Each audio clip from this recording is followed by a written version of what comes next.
नमस्कार। एमआईएम के प्रदेश अध्यक्ष जनाब शौकत अली ने कहा है कि समाजवादी पार्टी का अगर कोई कार्यकर्ता या नेता एमआईएम को भारतीय जनता पार्टी की बी टीम कहे तो दाहिने पैर का जूता निकाल करके उसकी वहीं पिटाई कर। यह किस तरह की भाषा है? यह भाषा जो है स्वीकार करने योग्य नहीं है। जनाब शौकत अली साहब 200 सीटों पर चुनाव लड़ने की बात करते करते इस तरह की बात करने लगेंगे, यह जो है बात समझ में नहीं आई। अभी वह समाजवादी पार्टी कुछ नेताओं के घर पर भी जा रहे हैं और उसको सोशल मीडिया पर डाल भी रहे हैं कि देखिए समाजवादी पार्टी को हमने जो है यहाँ तोड़ दिया, वहाँ हिला दिया। कई जो उसमें पूर्व विधायक हैं जिनको टिकट ना मिलने की संभावना है, कुछ लोग एसटी हसन साहब को कह रहे हैं कि आ जाइए इसमें। ये सारे जो है चल रहे हैं। उसी बीच जो है ये मसला ले आए कि अगर सपा ने बीजेपी की बी टीम कहा तो जूता निकाल करके वहीं जो है बजा देना। यह देखिए स्क्रीनशॉट। इसके जवाब में एक समाजवादी पार्टी के कार्यकर्ता हैं विशाल अग्रवाल, उन्होंने कहा कि जनाब शौकत अली साहब बताइए हमें कहाँ आना है, आप जूता बजा लीजिए।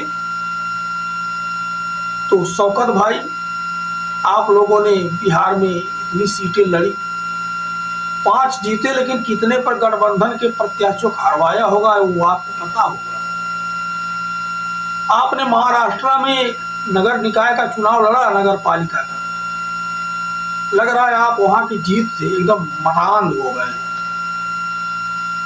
वह जो जीत आपको पच नहीं रही है, हालांकि उसका कोई लाभ आप ले नहीं पाए।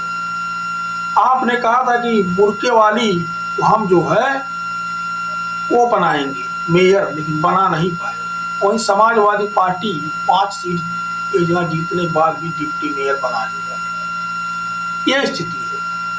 ओवैसी साहब हैदराबाद जहां से सांसद है, बताइए अगर हैदराबाद छोड़ दें तो दूसरी कौन सीट जहां से वह सांसद बन जाएंगे, बता दीजिए जरा, बताइए। और दूसरी सीट कौन सी है अगर ओवैसी साहब हैदराबाद से इस्तीफा देने के बाद चले जाए सांसदी का चुनाव लड़ने के लिए, जीत जाए। ओवैसी साहब से पहले उनके पिताजी वहां से सांसद होते रहे हैं, ये आपको भी पता है। सीनियर ओवैसी साहब, अगर वह सीट अभी आरक्षित कर दी जाए एससी वर्ग के लिए तो जो ओवैसी साहब है, असद ओवैसी साहब, तो उनको जो है पता नहीं कहाँ शरण मिलेगी। शायद हिंदुस्तान में तो जीतना मुश्किल हो जाएगा उनके लिए। तो यह बात है, क्योंकि उन्होंने कभी सेकुलर पॉलिटिक्स की नहीं, इसलिए जीतना मुश्किल हो जाएगा। बाकी तमाम मुस्लिम सांसद हैं, तमाम मुस्लिम विधायक हैं, मुस्लिम मंत्री रहे देश में, होंगे भी। आपकी इस तरह की भाषाओं से लोगों के बीच में दूरियां बढ़ती है। कभी आपके पार्टी के 2 नंबर के नेता कहते हैं 15 मिनट के लिए पुलिस हटा दो, तो हम आपको बता देंगे। तो आपका इस तरह का बयान समाजवादी पार्टी के नेताओं के लिए ये क्या कहता है, अब ये आपके सामने ही है। अब आप ही फैसला करिएगा। शौकत भाई, आप बड़े लोग हैं और बड़े लोगों के ऊपर तो हालांकि कुछ कार्रवाइयां भी नहीं होती। बाकी अल्लाह मालिक है, भगवान मालिक है। आपको सद्बुद्धि मिले। धन्यवाद।